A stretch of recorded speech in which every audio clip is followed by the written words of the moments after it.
Hello, everyone. My name is Natalie Turvey. I'm President and Executive Director of the Canadian Journalism Foundation, and it's my pleasure to welcome you to today's special event on climate solutions reporting. Thank you for joining us for this important conversation on one of the defining issues of our time. In advance of COP26, the UN Climate Change Conference taking place next week, our guests today will share their perspectives on the role that climate solutions journalism has to play in responding to this global crisis. We're grateful for the generosity of our special event sponsor, Intact Financial Corporation, for making today's event possible. This year, the CJF partnered with Intact to launch a new Climate Solutions Reporting Award that recognizes excellence in reporting on what is being done to address the impact and threat of climate change, including the policies, practices, and people that could potentially be part of the solution. It is my pleasure to welcome Charles Brendamore, CEO of Intact, to say a few words about today's event. Well, thank you, Natalie. I'm very pleased to be with you. I've been speaking with many stakeholders in society in the last decade about solutions to climate change. And I'm so thrilled to be with your group today because you're such an important force in shaping where society is going. Not a day goes by without another story of severe weather in some part of the world. The climate crisis, as you know, is not pending, it's here. Last year, natural disasters displaced more than 30 million people globally. That's 3 out of 4 refugees are actually climate refugees. The scale of the crisis is undeniable, and it extends very deep in all layers of society. It also extends to critical infrastructure like electricity, water, food and supply chain, the oxygen of our communities, and the economy. In other words, climate change isn't just about the environment. It's social, it's economic, it's security, and obviously it's political. You know, there are solutions to climate change, and we've advocated a number of them over the last decade. The tragedy is that we're not short on solutions. The key issue is courage, it's discipline, it's focus, and it's action. And that's where I think you have a very powerful role to play to galvanize society. Governments also have a powerful role to play in enabling and supporting the implementation of these solutions to help the society move the needle on climate. But solving the climate crisis doesn't just fall to government. It requires an all-of-society approach that includes NGOs, businesses, and citizens, broadly speaking. As we speak, you know, final preparations are taking place to prepare COP26. That'll take place in Glasgow next week. It is, from my perspective, one of the most important decision points to keep climate change under control. We're leaders next week, tens of thousands of negotiators, government representatives, businesses, and citizens will try to create some traction. We'll try to increase cooperation and push on some of these solutions that will help society make a better world.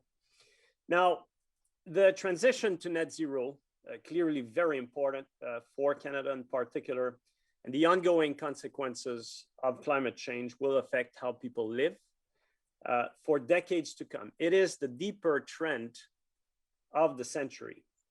And you have a unique, in my mind, and critical role to play in socializing solutions and galvanizing action. We need to talk more about the solutions themselves, not just about the problems. And I think this is where you can move the needle. You're the storytellers of our age, and we need your help to urgently tell the human and evidence-based stories that will help catalyze discussions at all levels of society into concrete actions. Actions that can help society adapt to the effects of extreme weather and remain resilient. The issue is serious, but I'm optimistic. We have the ideas, we have the solutions. What we need is courage, intensity, focus that'll turn into action. And Natalie, on that I'll pass the baton back to you. Thank you. Thank you so much, Charles. Now on to our program. A reminder that today's discussion is an hour long and you can submit questions for our speakers at any time via the tab on your screen. And if you'd like to tweet about today's event, our hashtag is Journalism Matters. I am thrilled to introduce our panel today. Joining us from Montreal, Mike de Souza is managing editor at the Narwhal. In BC, we have Linda Solomon-Wood, founder and editor of Canada's National Observer. Also in BC is Laura Lynch, host of CBC's What on Earth and the recipient of the CJF's inaugural Climate Solutions Reporting Award. From Waterloo, Blair Feltmate joins us. He's a climatologist and professor at the University of Waterloo and head of the Intact Centre on Climate Adaptation. And in London, please welcome Jonathan Watts, global climate editor at The Guardian. We are honored to have them with us today to share their insights. You're in great hands leading this conversation. Please welcome Fatima Syed, a tour de force in journalism and a climate reporter at the Narwhal. Thank you so much, Natalie, and hello, panelists, and hello to everyone watching. It's a very exciting conversation we're all about to be a part of. And I'm not going to say anymore. I'm going to go straight into questions so we can learn from these great journalists who I'm all a big fan of. So I want to start, I want to go back to basics, just because I think we don't often get an opportunity to reflect on what exactly it is we're doing. So I want to start by asking all of you, how do you define climate reporting and why do you believe it needs to shift towards solutions? And I'm going to start with my hero, Jonathan Watts. Wow, thank you for that kind introduction, Fatima. And great to be on this panel with you all. What is climate journalism? I've come to believe it's everything. I think the wider the definition, the better, because this is not just another story. I can't emphasize that more. This isn't even just another theme. It's not just business or science. It's not on a par with those. It supersedes absolutely everything, because the climate touches on all of our behavior, human behavior, as we've just heard, and also it interacts so much with other species and other forms of life on Earth. We tend to think of the climate story and the biodiversity story, the nature story, as almost two different things, but they are so deeply interconnected that I think we have to approach them together. We need to look at everything in a much more holistic way. After all, the trees, the plants, the plankton, they regulate the temperature of the Earth. They regulate the contents of the atmosphere. So yes, I think the key for me is to break out of the environment ghetto. We are specialists. Sometimes we're kind of put off in the environment desk if we're journalists, or shoved off into the environment ministry if you're in a government, and then happily ignored. Like the powers that be can say, oh, we've done something. We have an environment desk. We've done something. We have an environment ministry. But if you don't give any power, nothing changes. So I think it's really important that we try to convince everyone that the environment and climate is not just a subject, it's a prism. It's a prism to look at everything, to reevaluate everything. Mike, you've been covering this beat since Stephen Harper's days here in Canada. How has the beat evolved for you and how do you perceive it today? Yeah, so thanks, Fatima. First, I agree with Jonathan that integrating it into multiple aspects of what we cover as newsrooms is part of it, and that is something that I am starting to see shift.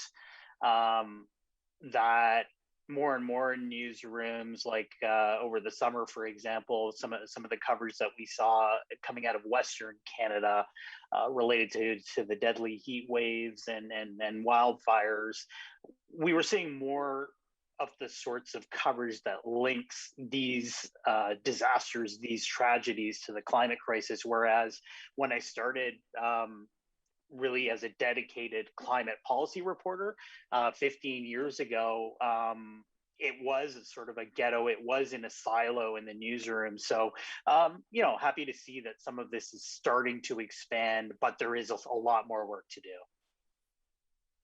Thanks, Mike. Linda, you started Canada's National Observer to cover this beat better. How have you seen the beat evolve, and how do you define it today?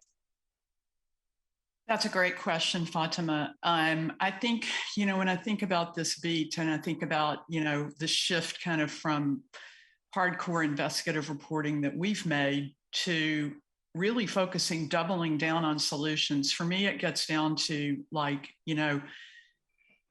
there are such dire predictions for what's going on with global warming in the world today. And, I think often about it's like being on an airplane, and if the plane is going down, am I going to sit there and, be immobilized or be in, total terror? Or am I going to get up and try to, go up front and get into the cabin and help guide the plane back on course? And I think as journalists, that really is our job more and more to, come in with the solutions. And, there's just a massive rush now, to solving the climate crisis. And I think we need to be right there on the forefront reporting on that.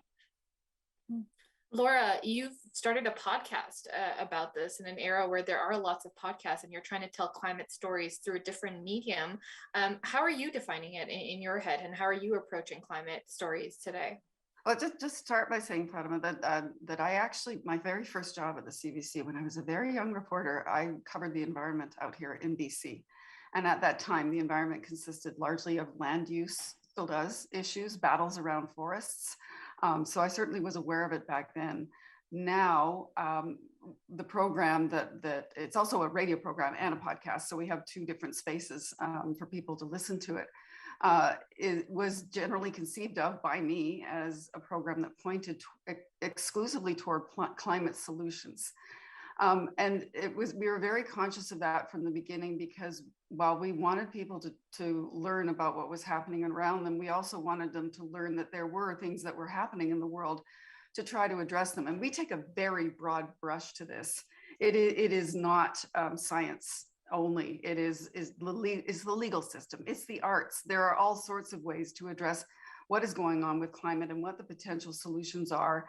And this sense that climate is a silo, it's disappearing, it's melting away. I wish there was more daily coverage of it on the CBC, but it is growing. And you can bet behind the scenes, I'm pushing harder and harder to have that happen. We'll see a burst of it around COP26, but more and more, I think you'll see it become a part of the reporting that we do every day. And I welcome that. I welcome everybody to jump into the pool with us, no matter how warm the pool is getting, and start swimming, because people need to know as much as possible. There's some apt climate metaphors in your answer, Laura. Blair, you're on the other end of the spectrum. You're a climate expert. How do you perceive climate reporting, and why do you think it needs to shift more towards solutions? I would say over the period of the last maybe 10 or 12 years or so, for if you went back 10 years ago up to maybe 2 years ago, almost all of the discussion in the media about climate change was on either describing the expression of extreme weather risk, whether floods, fires, hailstorms, windstorms, whatever it might be. And then in terms of solutions, it was disproportionately on the end of the equation of mitigating greenhouse gas emissions, which was very good. It's only been in about the last 2 years, and by the way, with exceptions, by the way, I'm just as a general trend, it's only been within the last, I would say about 2 years, that we've really got legs in reference to reporting on talking about adaptation. What do we do to actually adapt to the extreme weather risk that's on the ground today and the greater risk that's coming for sure? We're not going backwards on climate change. Climate change is a done deal. It's here to stay, period. We can work to slow down the rate of climate change, but we're not going backwards. So we need to adapt to extreme weather risks, the floods, the fires, extreme heat, sea level rise, et cetera, rapidly. We're doing a pretty good job in that area. The problem is, and Charles made a little bit of reference to it, we know what the problems are, and in many regards, we know what the solutions are. The problem is we're not mobilizing the solutions that we know to be practical, meaningful, and cost effective. We don't have enough sense of urgency right now around the climate file, believe it or not, at least in my opinion, to really drive behavior in the direction of putting the solutions on the ground in the time we need them. Time is not a luxury. And I believe the world still, despite all the coverage on COP and everything else, I don't believe the world really has the true sense of urgency around this file that's necessary. Does anyone want to jump in here and respond to anything Blair said? I would. I think that's really interesting, Blair. And, you know, like it reminds me of some polling that I read recently that said that most Canadians are not even sure what the relationship is between fossil fuels and global warming. You know, and when I see stuff like that, I'm just really aware of how much work we have to do just in basic education of the public. And as you said really well, time is of the essence. So, you know, I really see that as a role of journalism and certainly of National Observer to kind of provide that educational explainer journalism. You know, maybe if I could add very briefly, just one quick point. Not too long ago, I was giving a talk somewhere to an audience of, I don't know, 300 or 400 people, something like on climate change, adaptation, and so forth. And it was talking about retaining and restoring natural infrastructure to, amongst other things, mitigate flood risk. You leave forest fields, wetlands on the landscape, it gives water a place to go when the big storms hit and discharges downstream slowly so you don't get disproportionate flooding. And I was kind of describing that whole process.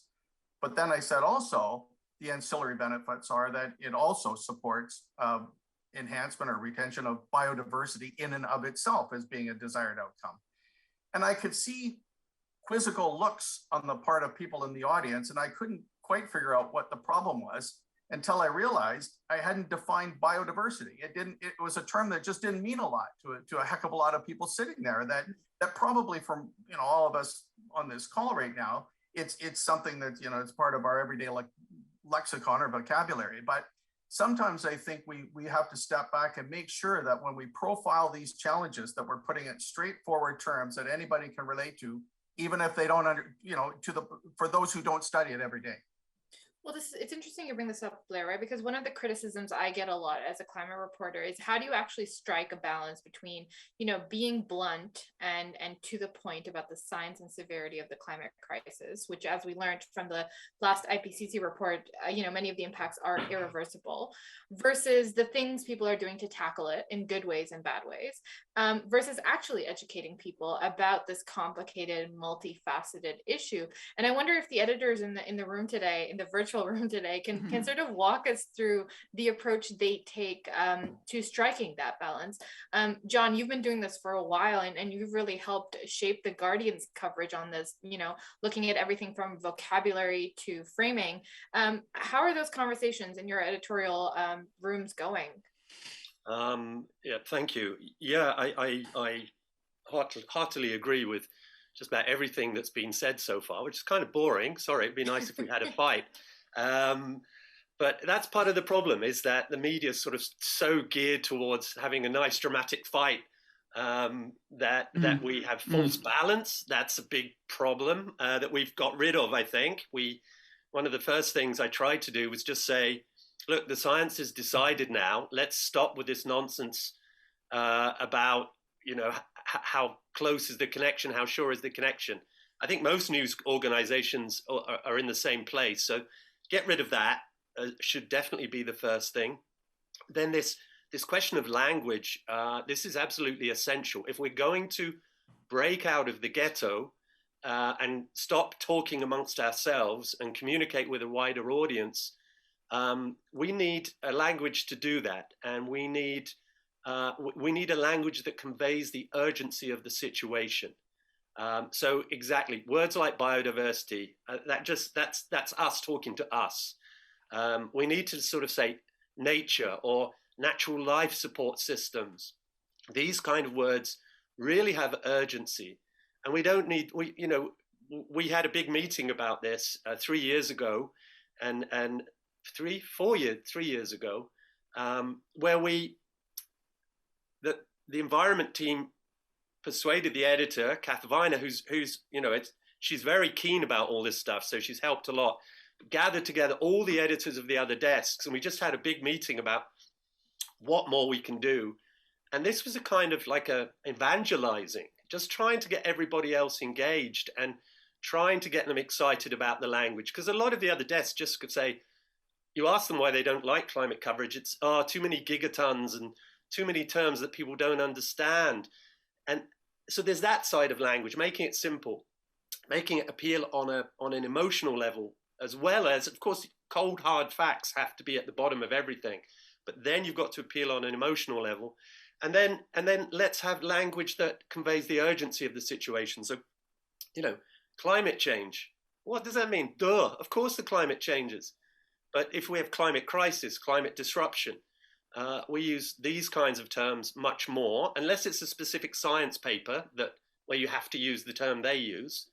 And instead of global warming, which sounds kind of nice, especially if you live in a cold, miserable country like Britain, we use global heating. And I proposed this at one of the COPs in Katowice in Poland to a Met Office guy. Said, how about if we call it global heating? Is that wrong? Is that right? And the response of this scientist, a very senior scientist, was, no, that's actually a very accurate way of describing what is happening. So from now, we talked about this amongst the staff, and now we talk about global heating instead of global warming. I mean, there's a million other things to do, but I think it's all about being more assertive, not being content with being in our silo, breaking out and evangelizing, colonizing, call it what you want, but just trying to get out into the newsroom and get everyone involved. Mm-hmm. Laura, maybe you can give us an example. Can you walk us through sort of the editorial approach you take to climate stories? Like, how do you pick the story, the voices? What considerations do you make? Sure. I just would want to say, I know that you use that word advisedly, but that colonizing is not a word we would use in Canada to talk about any of this discussion. In fact, part of what we need to do is decolonize. Even the discussion around climate change is especially important, because I will just take that back, because part of it is decolonizing our mind. I think there's some horrible English DNA in me that just got that term out. But yes, very inappropriate. You're quite right. In any event, we have the added challenge of speaking to people and being in their ears. So because it's so transient, it's, to me, that much more important to speak plainly, to try to get away from the jargon. And I find myself going through scripts every week, with the NDCs and wiping that out and putting in the words that really matter and the words that are meaningful to listeners who may not know anything about this. I will tell you that we use climate crisis quite freely on the show, climate emergency. But we still have not officially changed within the CBC the phrase climate change, despite my persistent lobbying efforts. I will get there. Every week, when we sit down to choose a topic, we deliberately are looking for what is happening with what the problem is specifically, the effect it's having on real people, human beings, trying to get what we call the heartbeat of the matter, so that people can understand it at a hopefully a more visceral level about why this actually matters, rather than talking about it in a purely scientific or an academic way. And then we move on to the potential solution. We try to scrutinize the solution, to not just let them lay it out there, to challenge them about it, so that the listener can actually have a chance to think about that and think about whether they think that is something that is going to work. Judging by the response we get, it seems to be going quite well. We took a long, from the very beginning, we decided that there was no room in our program for any kind of a debate about whether this was happening or not, or whether it was human caused or not. It's just there and we're dealing with it. And we get some mail and some phone calls and pushback sometimes, but mostly from Alberta, but not really very much anymore. I think that just, it really isn't part of the realistic conversation these days. Mike, how has your approach to a climate story changed today? What kind of considerations are you taking?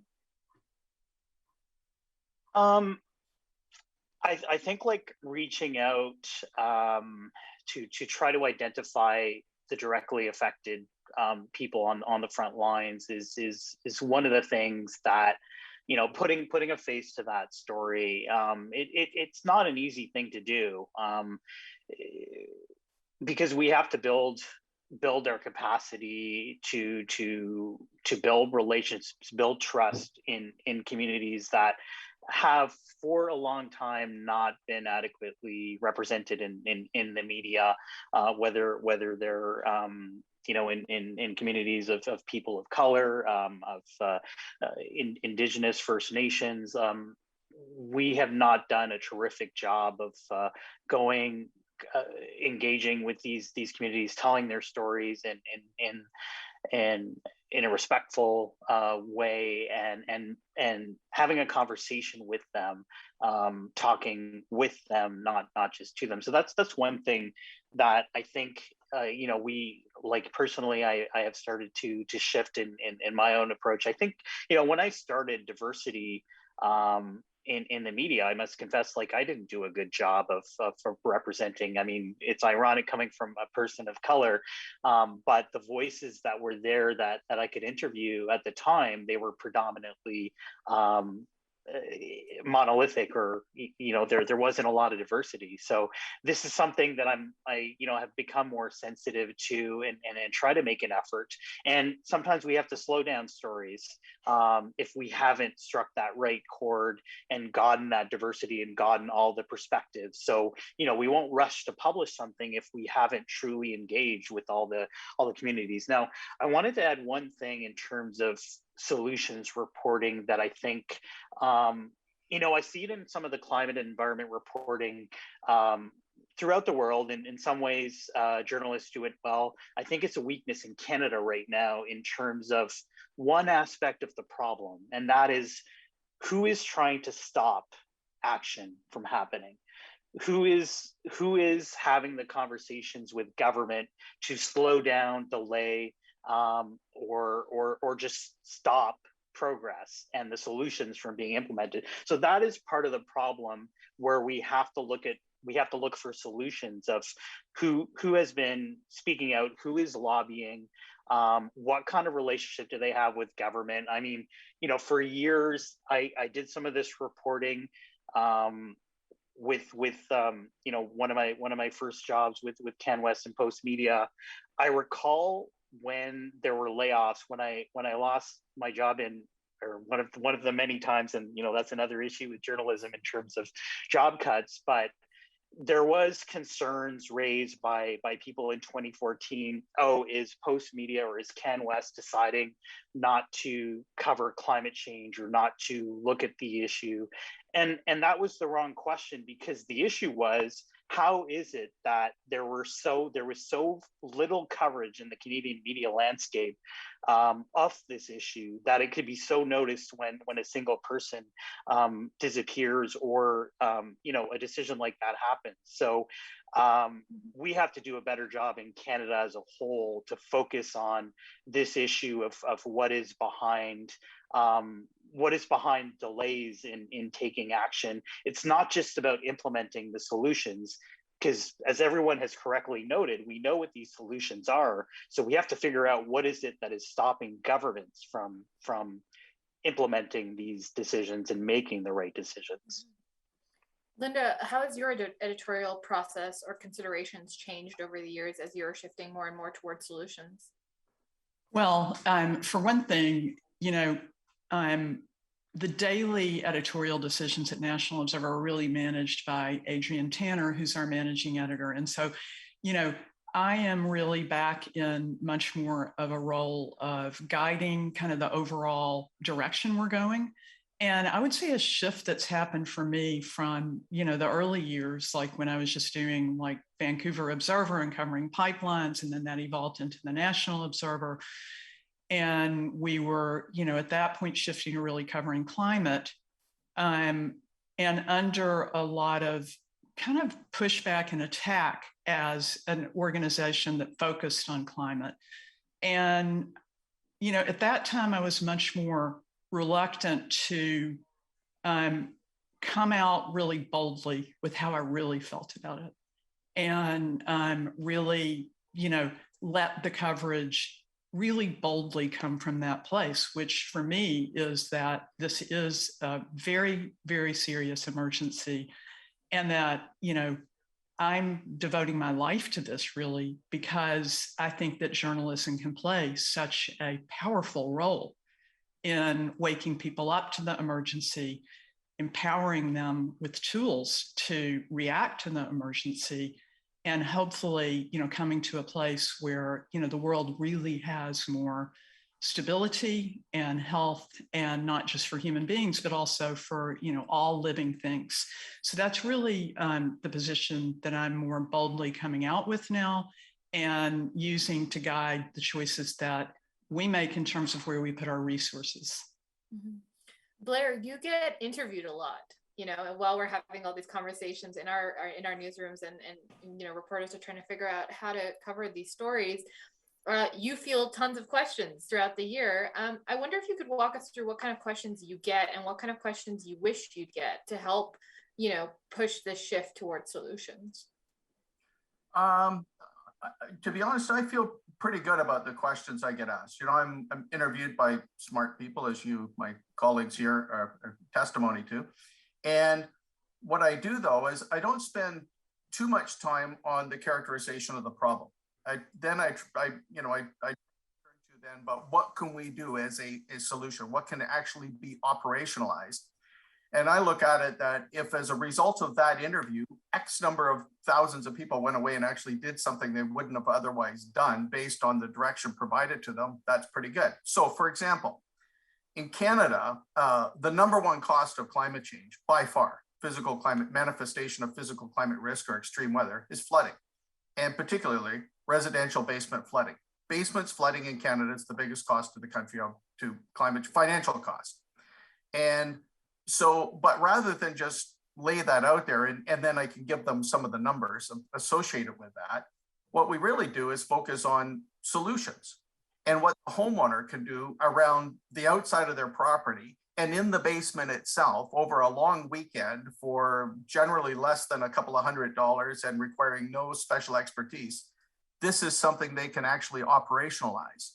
And I find you can really pull the audience in, because one of the factors that I notice when you give that kind of presentation is we have to make sure that on the air we say, and by the way, these things I've just described, which by the way, I'm not going into them now, these actions that can be embraced at the level of the home, we've got to actually give the website on the air, because it's almost like before we're off, people are calling in and saying, where do I get all this stuff that you're talking about? So what I do find, and this is the point, the good news story in this is that people will act when they know what to do. The problem is very often they're kind of just lost in the landscape. And in giving them direction, it's got to be simple, straightforward, practical in orientation, non-complicated.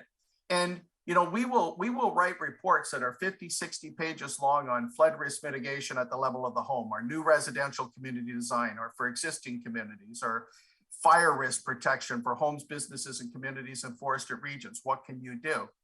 The stuff that is the most popular by far, by a country mile, are the one-page infographics that show you in almost instantaneously understandable form, here's what you should be doing around your home this weekend to protect it from flooding. If you live in a forested region, this is what you should be doing to protect your home from burning down. And boom, people will act. And if I could just reach back for a second to what John was talking about early on, and a little bit of Laura, is also conveying messaging back when we were talking about biodiversity, putting messaging in a form that people can relate to. For example, you know, everybody knows, you know, or everybody on this call knows that the Earth is more or less 1.1, 1.2 degrees Celsius warmer today than it was a little over 100 years ago or pre-industrial times. Well, I was explaining this to my next door neighbor a little while ago. I said, you know, the Earth today is 1.2 degrees Celsius warmer than it was over 100 years ago due to climate change and the burning of fossil fuels. And she said, well, that sounds nice. And not realizing that the difference in temperature on the planet today, because I went on to explain it, is between what we have today versus an ice age, depending on where you set the stop and start dates, is about 5 or 6 degrees Celsius.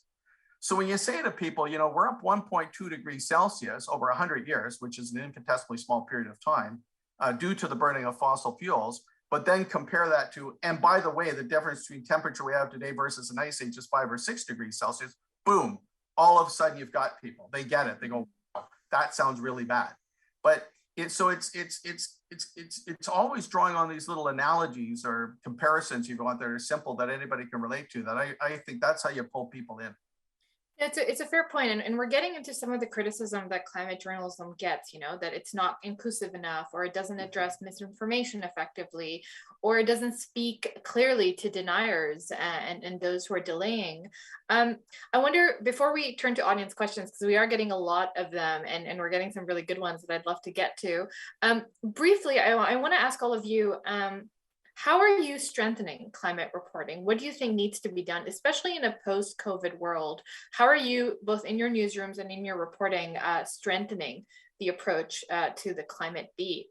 And I wonder, again, Jonathan, I'm sorry, I don't mean to pick you first, but you know, my eyesight is just on you. From a global perspective, because you work for The Guardian, how's your, what are you hoping to do moving forward? I think we have to be more confident that we are in the right, that the changes climate scientists are advocating and we are amplifying is the way forward. And I think for too long there's been a kind of tentativeness. So I think we need to be more confident, more robust. I know I can really sympathize with Linda's comment about, you know, sitting in a news conference of colleagues and just thinking, I must say more. I remember when I came back to the UK after years as a foreign correspondent, everybody was just talking about Brexit. And I wanted to scream at them, you're missing the big story, I'm glad I didn't, but I kind of did in another way. And one of the things I did was I found out what the readers want. And our readers want more climate stories. It's really clear. When they donate to The Guardian, the kind of story they donate most for are climate stories and environment stories. So there's a need there. And I think we respond to that need. And sort of following up on what I think it was Mike was saying, I think there's been a big problem with environmental journalism because it was so long seen as a sort of a white middle class issue. And that was the origins. And for a long time, it was about saving, you know, elephants and lions and polar bears. And it all seemed very different, very distant, and something that the rich do if they've got time for it. And I think that is a big problem. And the whole environment story needs to be reframed as a justice issue, as an inequality issue, because there is no greater theft from the poor than the loss of common lands, of our commons, and there is no greater theft from the poor than fresh air and clean water. Mm-hmm. And when you put it in these terms, this is a revolutionary message. It's not a fluffy, feel-good kind of message, and we need to be framing it in that sort of sense. And then the last part I would add, again, I think, emphasizing what Mike was saying, that we need enemies, we need targets, we need problems. And we did a huge series on the polluters, naming and shaming which companies emit the most, which politicians suck up to those companies or receive money from them the most, which PR companies are related to those big fossil fuel interests. And then we got all the different desks of the newspaper to say over a year. And again, the question of time, we don't have to hurry. We do have to hurry, it's urgent, but we don't have to just think in daily terms. Get the business desk involved, get the investigations desk involved, get the US, the American desk involved, really get everyone involved in naming and shaming. And that was a really important part of finding a solution, because we have to identify the problem to find a solution. And I love solution stories, technology, great. And it's widening out. There's more on agriculture. There's more on heat pumps and home heating. we're starting to realize the scale of the solution needs to be enormous.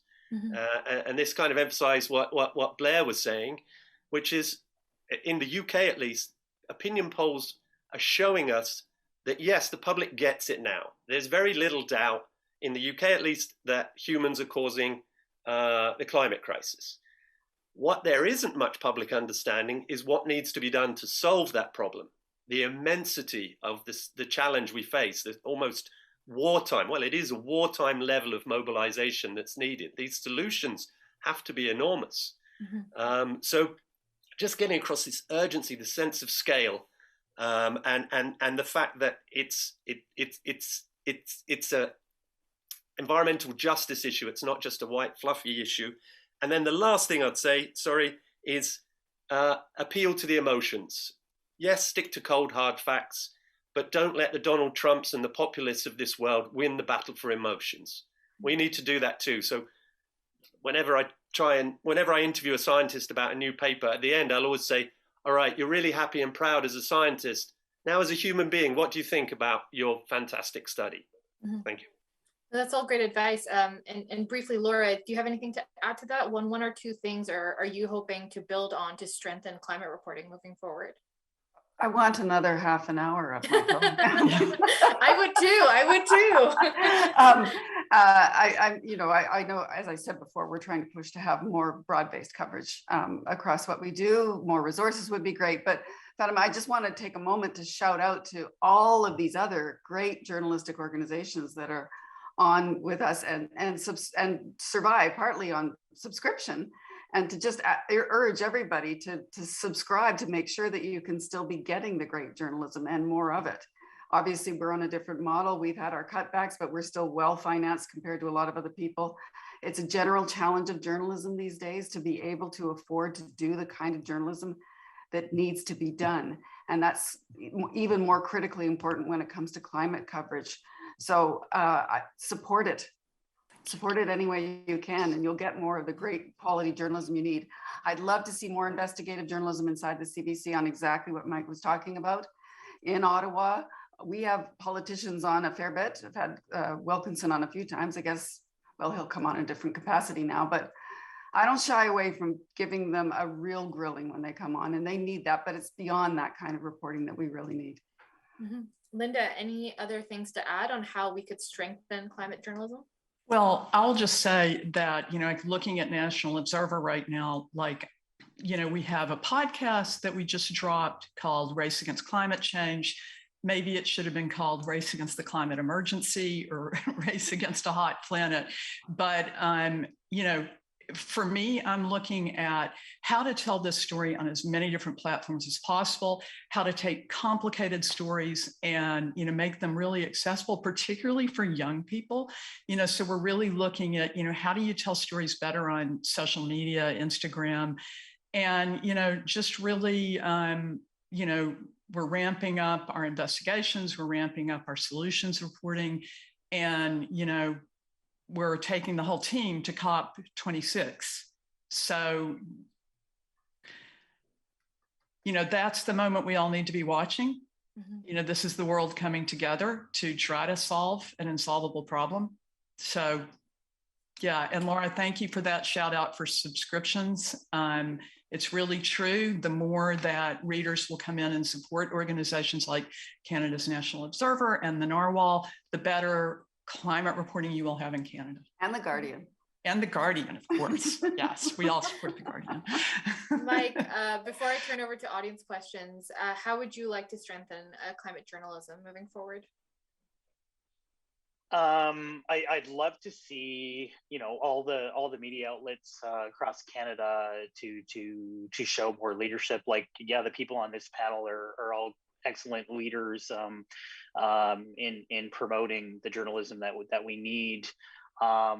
There needs to be more to help guide and lead journalists to understand how to tell these stories in a better way. And for me, personally, one of the most important functions of journalism, I think, is that function of holding power to account. I think it's in a free democracy, it's essential It's not an easy thing to do. It's like, you know, if we want to cover climate change, it's not a difficult thing to interview activists or celebrities, but it is a challenge to press decision makers to answer questions they don't want to answer, to uncover secrets of what is going on in boardrooms, to make decisions. And even when they refuse, it's our job to press on these issues. So that's something that I think is important. And, you know, at the Narwhal, one other thing that, you know, we encourage is this concept of complicating the narrative and in telling these stories, and in encouraging more diversity of voices. That also includes the workers in some of these industries that are sunsetting. Talking to them, hearing their stories.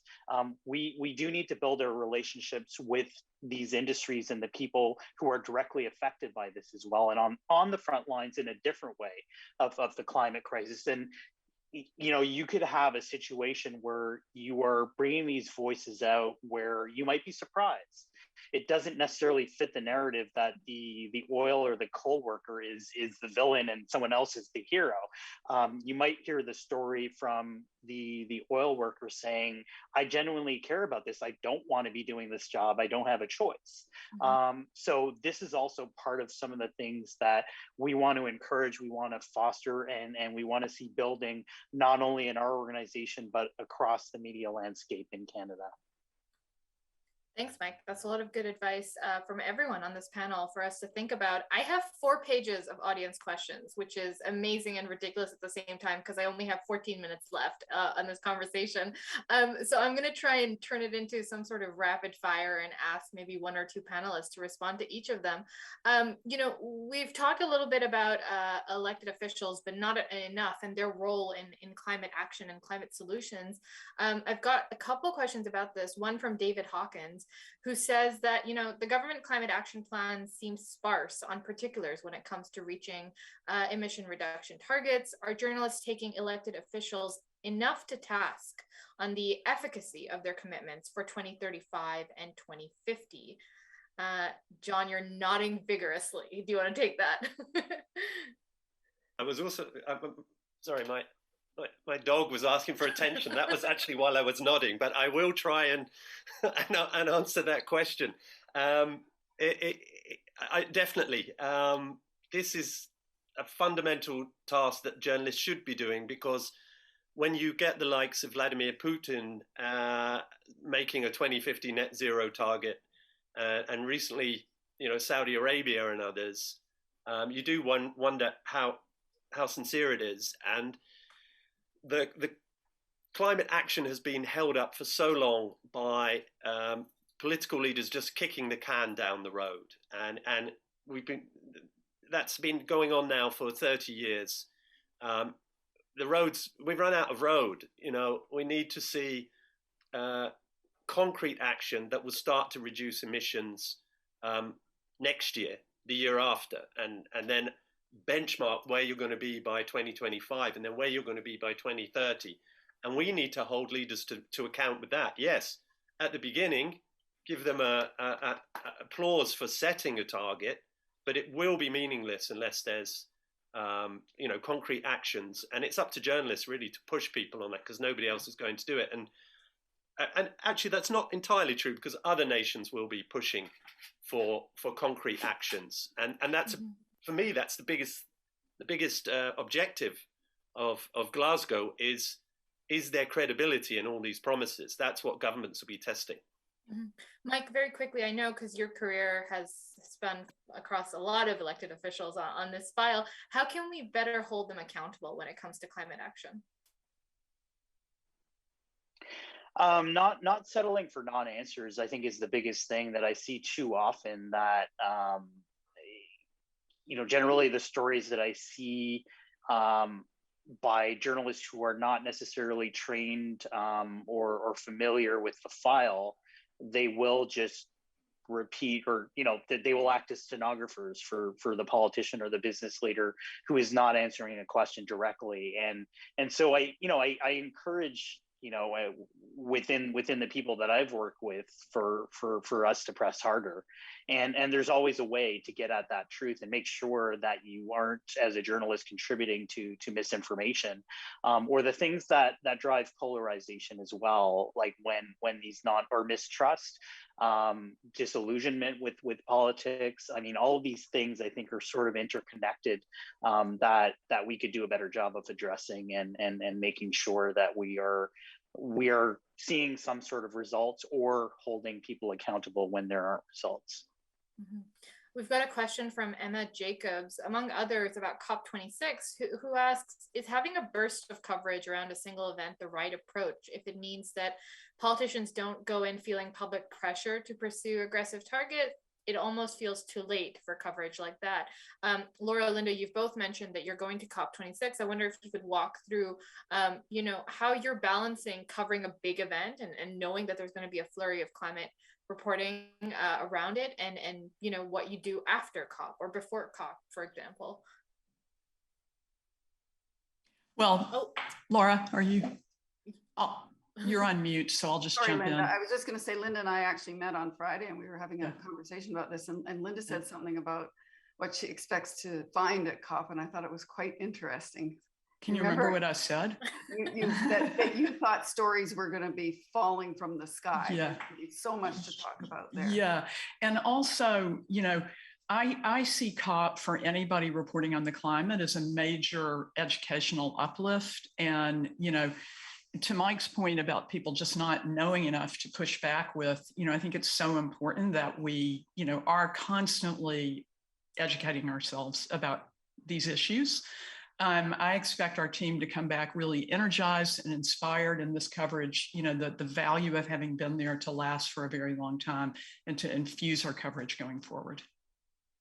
And I would just say briefly that I welcome the world's media spotlight on it, even for a short time, for the opportunity to engage more people and more journalists in the subject.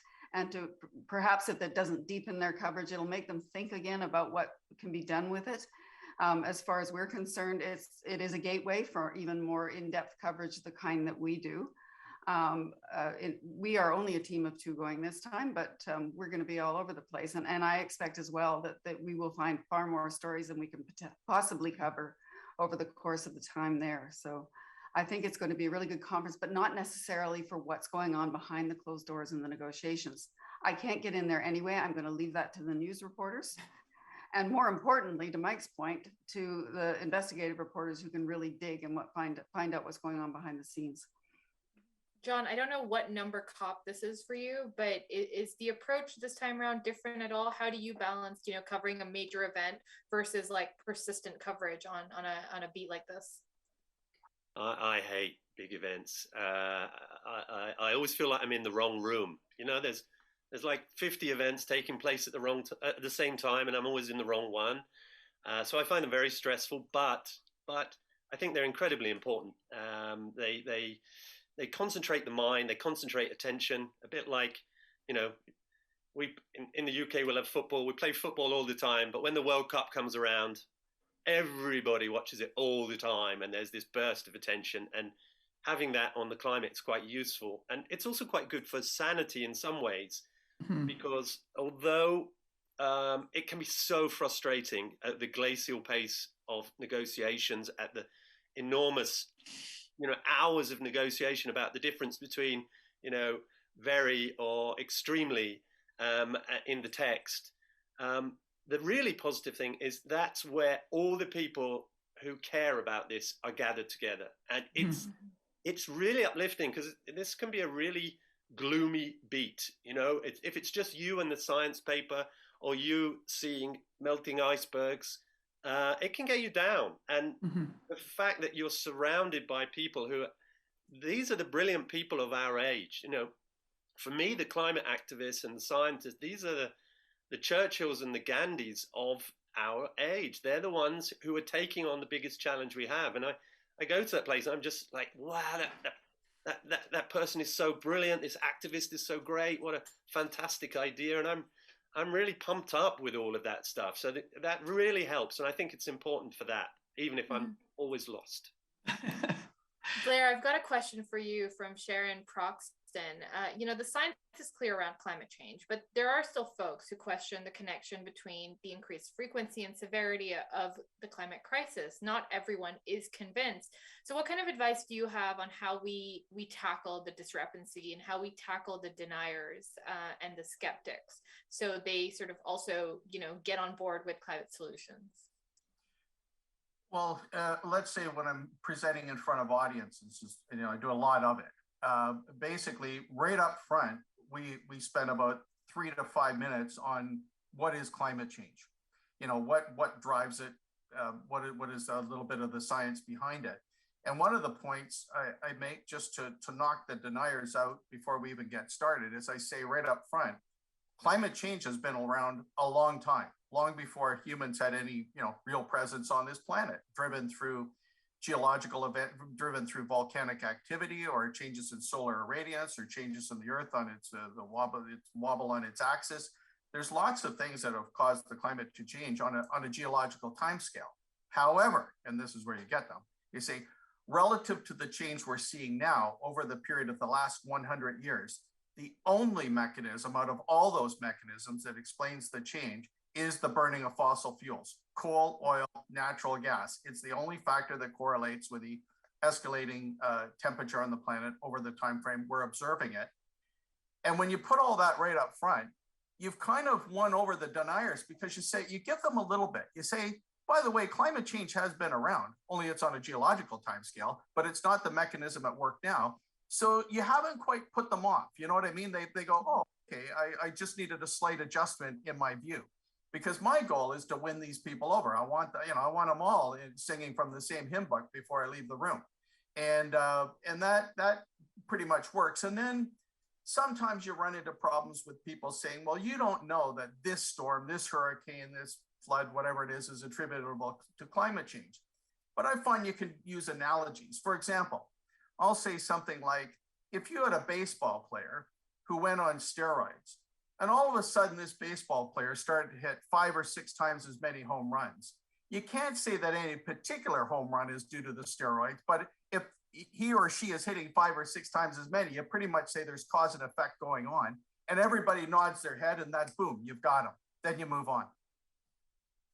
I appreciate that advice. I hope all experts are listening to that advice as well as journalists. I've got like 2 minutes left before I have to wrap up. So I've got a nice question from Rajpreet Sahota, I hope I'm pronouncing that right, who asks, is there a piece of advice you'd give yourself, you'd give someone just starting their career as a climate reporter? And I thought this would be a nice question to end with. Who wants to go first? Oh, I'll have to pick. As a non-journalist. Oh. The piece of advice I would give is take all your best story writing skills that, and your passion, what got you into journalism, and bring that to your climate reporting.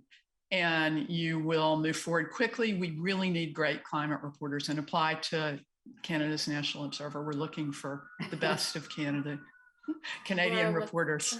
Laura, what's your advice for someone just starting? I would just say that don't limit yourself to what you think climate reporting is about. Look at it with a very broad brush, and consider all aspects of it, and you'll find a way into climate reporting that may provide you a platform that no one else is really shouting from, and help you to start moving ahead with it. So think about it in all of its forms. And I'm hoping there'll be more, I don't know, jobs opening up at the CBC for it as well. I think that it is the subject that we all need to be paying more attention to. And so I think there's always going to be a need for more and better journalism. Mm-hmm. John, what advice do you have? I would say, well, you're definitely in the right field. Newsrooms are shrinking everywhere, but not when it comes to climate. It's expanding pretty much everywhere. I would say we are all going to be climate journalists. Everyone's going to be a climate journalist like 10 or 20 years from now, one way or another. So decide what kind of climate journalist you want to be. And if you want to, in terms of like finding a good prospects, having good prospects, be like a data journalist or a graphics journalist, because there's not enough of those. And this is such a, like at The Guardian, this is always a bottleneck. We never have enough like people who can just put the data and the story together in a really beautiful way. That might not be what you're thinking of, but that's definitely an area where I think there are jobs. So, you know, you want to have a job. Think And that. Mike, with 30 seconds left, what's yeah, your advice? I agree with everyone. I think like both the climate and biodiversity crises that we're facing, they touch upon just about every issue. A lot of people are concerned about cost of living, cost of energy. They're concerned about traffic congestion. There might be some concerns about immigration issues, and so all of these are interconnected in some ways to both the climate and biodiversity crises. And if you are interested in this beat, look at all stories through these lenses and try to find the way to tell these stories. And also apply to the Narwhal. We're also going to have more jobs available in this area, and eager to add to some of Canada's most talented journalists. Thank you all so much. Thank you, Mike, Blair, Laura, Linda, Jonathan. I'm so grateful you guys took your time out and spoke to us about this. And thank you to everyone for joining us and those who submitted questions. I'm sorry if I didn't get to them, but these people are on Twitter. Please find them. Please send them your questions. They might answer after COP26, but they'll get to it. The CJF has an exciting lineup of programs ahead for the fall JTalk season, and we hope you'll join us. This Thursday, October 28th, we resume our regular JTalk schedule with Big Voices. What does it take to be a columnist in today's political fraught environment? Anna Maria Tremonti will be in conversation with columnist Daphne Bramham of the Vancouver Sun, Sri Pradakar of the Toronto Star, and Elizabeth Renzetti of the Globe and Mail. On November 4th, Kathleen Kingsbury, the new opinion editor for the New York Times, speaks to Anna Maria about her mandate to reimagine opinion journalism.